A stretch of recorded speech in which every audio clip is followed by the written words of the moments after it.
Salah satu yang krusial yang bisa menghambat mental kelimpahan, artinya jatuh ke mental kekurangan, adalah pada saat teman-teman mengeluarkan uang.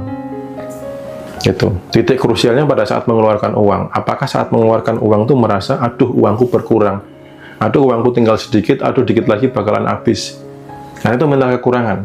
Jadi ketika uang itu harus keluar, katakan bahwa, perintahkan bahwa tugasmu mengundang teman-teman yang lain lebih banyak lagi datang ke sini.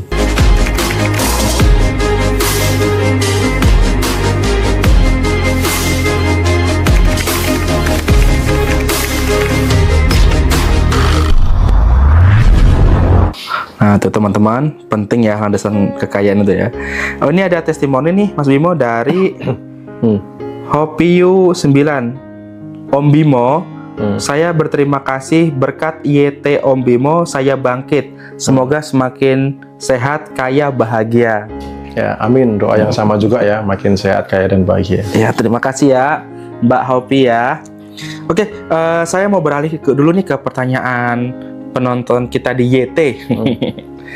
Assalamualaikum Om Bimo. Mohon maaf, mohon izin bertanya.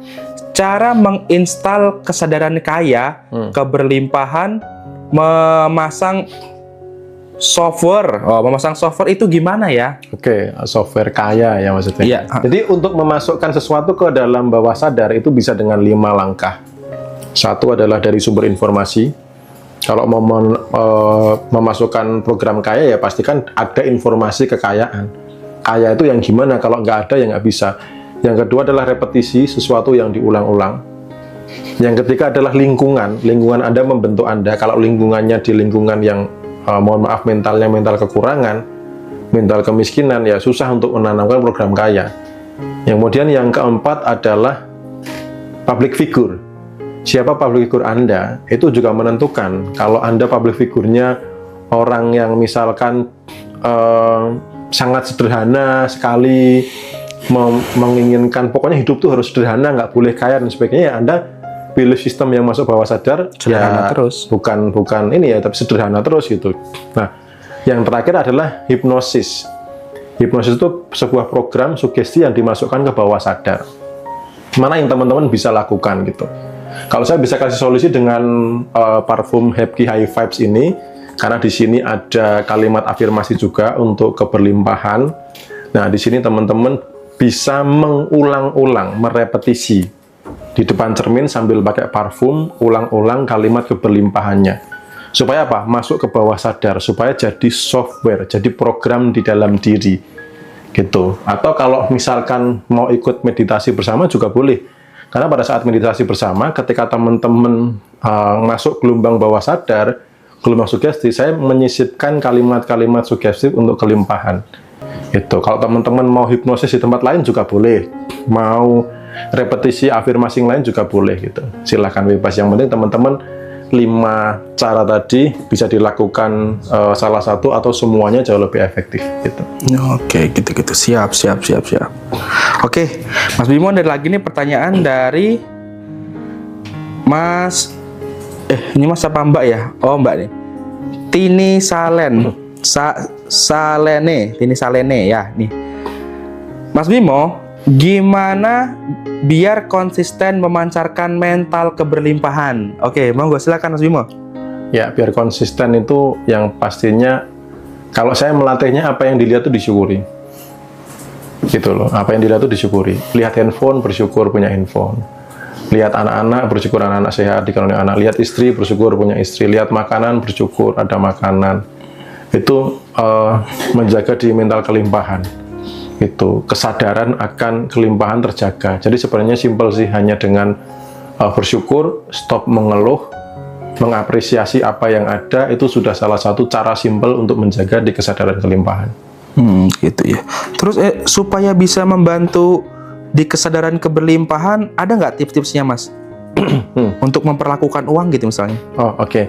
Jadi salah satu yang krusial yang bisa menghambat mental kelimpahan, artinya jatuh ke mental kekurangan, adalah pada saat teman-teman mengeluarkan uang. Gitu. Titik krusialnya pada saat mengeluarkan uang. Apakah saat mengeluarkan uang tuh merasa, aduh uangku berkurang, aduh uangku tinggal sedikit, aduh dikit lagi bakalan habis. Nah, itu mental kekurangan. Jadi ketika uang itu harus keluar, katakan bahwa perintahkan bahwa tugasmu mengundang teman-teman yang lain lebih banyak lagi datang ke sini. Gitu. Tugasmu sekarang berkontribusi untuk yang lain, tapi habis itu balik lagi ke sini. Kontribusi artinya ya misalkan beli makan di nasi padang, yang kontribusi untuk gaji karyawannya, kontribusi untuk tukang sayurnya, untuk distributornya, untuk petaninya, penjual pupuknya. Jadi uang yang keluar tuh berkontribusi. Berkontribusi artinya apa? Kita berkelimpahan karena bisa ikut berkontribusi ke rezeki banyak orang gitu. Jadi ketika mengeluarkan uang bukan rasa kekurangan yang muncul gitu. Oh iya, siap. Oke. Oh iya Mas, kemarin kan sudah mulai meditasi keberlimpahan. Buat kami yang ketinggalan, ketinggalan pembahasan meditasi kemarin itu, kemarin bahas apa aja sih Mas meditasinya kemarin? Oke, jadi yang kemarin itu bahasnya tentang yang pertama adalah melepas rasa apatis. Jadi banyak sekali orang-orang yang ya beberapa saya temui ya banyak sekali yang belum berhasil itu karena memancarkan rasa apatis. Apatis itu enggan melakukan sesuatu, mager, males-malesan, punya banyak rencana tapi nol action. Bisa karena trauma kegagalan di masa lalu, putus asa, atau bisa karena salah pola asuh. Seperti Gen Z saat ini juga yang salah pola asuh, yang mereka pengennya nggak ngapa-ngapain tapi instan gitu loh. Berhasil tapi instan karena mungkin pas sekolah didaftarin orang tuanya, ada tugas dikerjakan orang tuanya, ada apa-apa dimarahi guru, dibalas marahin orang tuanya dan sebagainya, sehingga effortnya nggak sekuat dengan orang-orang yang sebelumnya itu. Jadi melepas itu, habis itu menanamkan software tentang kelimpahan. Apa sih itu kelimpahan? Dan bagaimana rasa kelimpahan itu masuk bawah sadar, dipancarkan bersama-sama, lalu untuk goals-nya apa yang diinginkan gitu. Mas, ini kita coba kembali ke pertanyaan penonton di TikTok ya. Ini ada yang menarik nih Mas. Ini dari Mbak Nasya Telur Gulung. Oke, semoga telur gulungnya laris ya Mbak ya.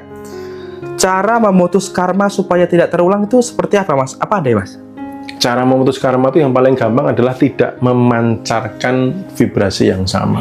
Yang pertama. Yang kedua adalah mohon kepada Sang Maha Bisa. Itu bisa juga dengan niat puasa. Kalau misalkan karma keturunan sebelumnya, bisa dengan membasuh kaki.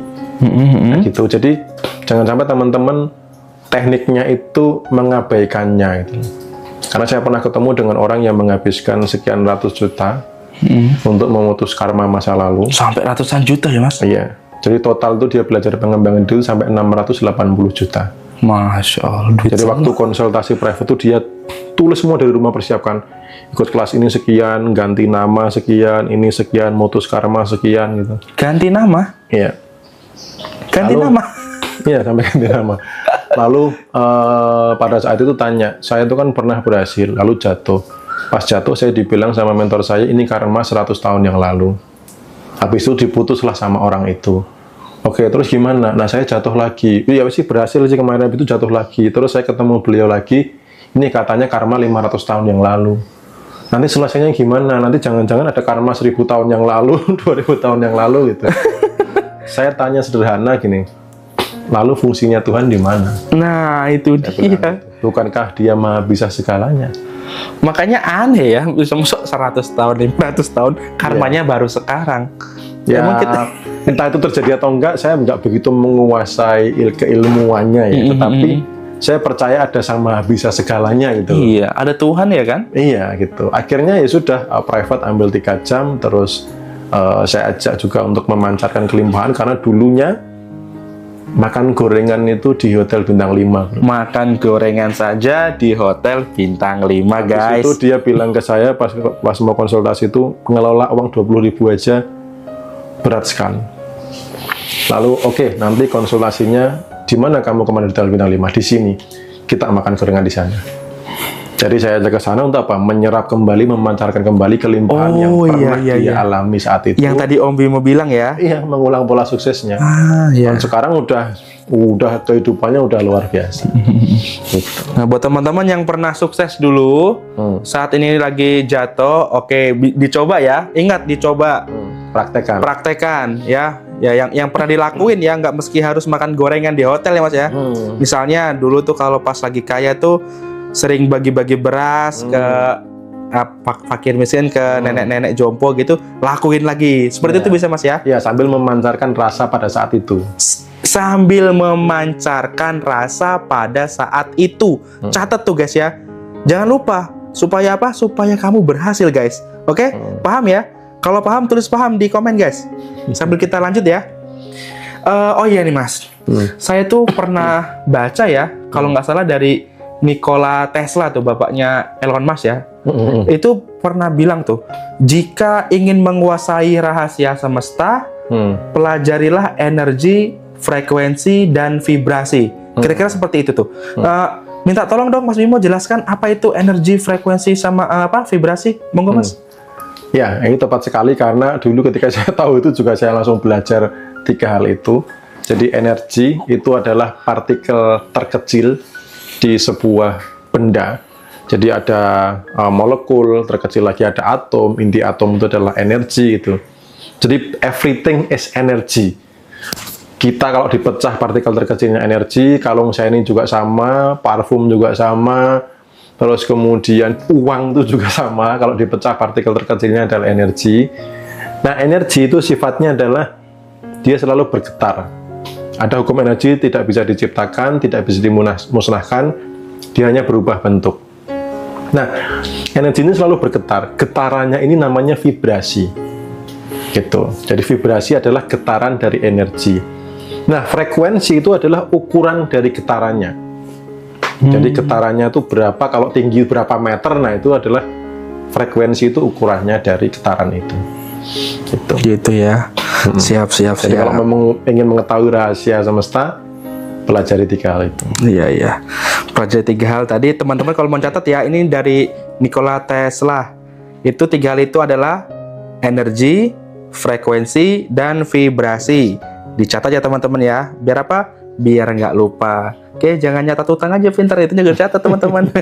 Ini pokoknya kalau saya yang podcast sama Mas Bimo ya, itu Mas Bimo bakal saya tekan tuh, saya tanyain terus soal-soal keberlimpahan, soal rezeki, karena saya tuh kayaknya cinta banget sama duit ya.